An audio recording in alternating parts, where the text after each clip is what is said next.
Romans borrowed elements of architecture from the Greeks and the Etruscans, as well as coming up with some on their own. Today we'll look at 10 of those elements. As you watch, fill in your listening guide and draw a picture or write a short description of each element. Our first element is the obelisk. An obelisk is a tall, thin pillar. Sometimes it has a pyramid-shaped top like the obelisk on the right or the Washington Monument. The obelisk on the left was made to honor Emperor Trajan. All around the cylinder are carvings that depict his life and great achievements. At the top there is a small statue of him. Next, we have 3 different types of columns. The first type is the Doric column. It is the most simple of the 3. The top of the column is called the capital, and the Doric has a basic smooth square at the capital.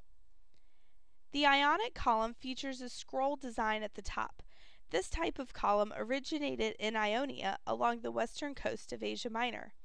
Ionic columns are more slender than Doric columns and give a more feminine feel to a building. The third column is the Corinthian column. This is the most ornate of the 3 and was also developed after the Doric and Ionic. It is named for the Greek city-state of Corinth, although it was first carved by an Athenian. The capital, or top, typically reflects some type of leaf or floral design. When you see the Corinthian columns, you should get the idea of a growing plant. Our next architectural element is the arch. Arches first appeared in ancient Mesopotamia, but the Romans were the first ones to use them widespread in a variety of structures. The Romans borrowed the arch from the Etruscans. The arch not only looked interesting, but it was very practical. The arch was strong and allowed the Romans to use fewer materials. Because the structures were lighter but still very strong, they could build much larger buildings than if they were solid. The Colosseum, also called the Flavian Amphitheater for the family who built it, was made of concrete and stone. It was the largest amphitheater of the Roman Empire and could seat between 50 and 80,000 people. The construction began under Emperor Vespasian and was funded by the treasures taken from the Jewish temple after the siege of Jerusalem.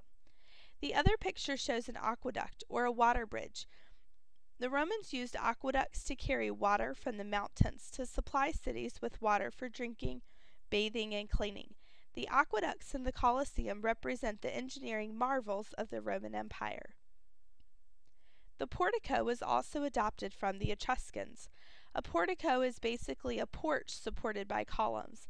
The portico provided a covered walkway for people and created a grand entrance. The front step entrance is just that, an entrance with front steps. You can see the front step entrance on the house as well as on the ancient temple. A front step entrance has to have more than just 1 or 2 steps. After all, it's not a curb, but an entrance directing your vision up ahead. The pediment is the triangular portion on the front of a building. In ancient Rome, the pediments often featured reliefs of gods or goddesses. Typically, when we think of a podium, this is what we think of: a stand that will hold notes for a speaker. But in architecture, a podium is more like this: a stand for a building. A podium was used to raise a building off the ground. Perhaps the ground was uneven. By raising the building, you could level the floor. A raised building is also much more grand, and by directing your vision upward, it conveys a sense of awe. Keep in mind that any time you see a podium, you should also see a front step entrance. This building doesn't have the steps because it's in ruins, but it did at one time, and you'll always need a way to access the building. Let's practice. This is the Pantheon in Rome, and it has 4 elements of Roman architecture. Try to identify all 4 on your listening guide. You can pause the video if you need to. Hopefully, you identified a dome, a pediment, Corinthian columns, and a portico. Let's try another one. Some of you may have seen this building before. This is the Rotunda at the University of Virginia.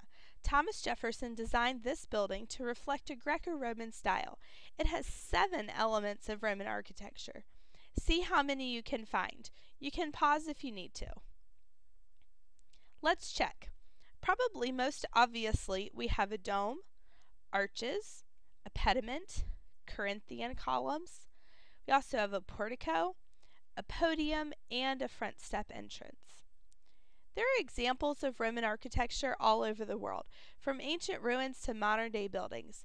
Next time you're out and about, see if you can find a pediment or one of the types of columns. Many of you probably have some of these examples in your own home. The Romans have influenced us in many ways, especially in regard to design and architecture.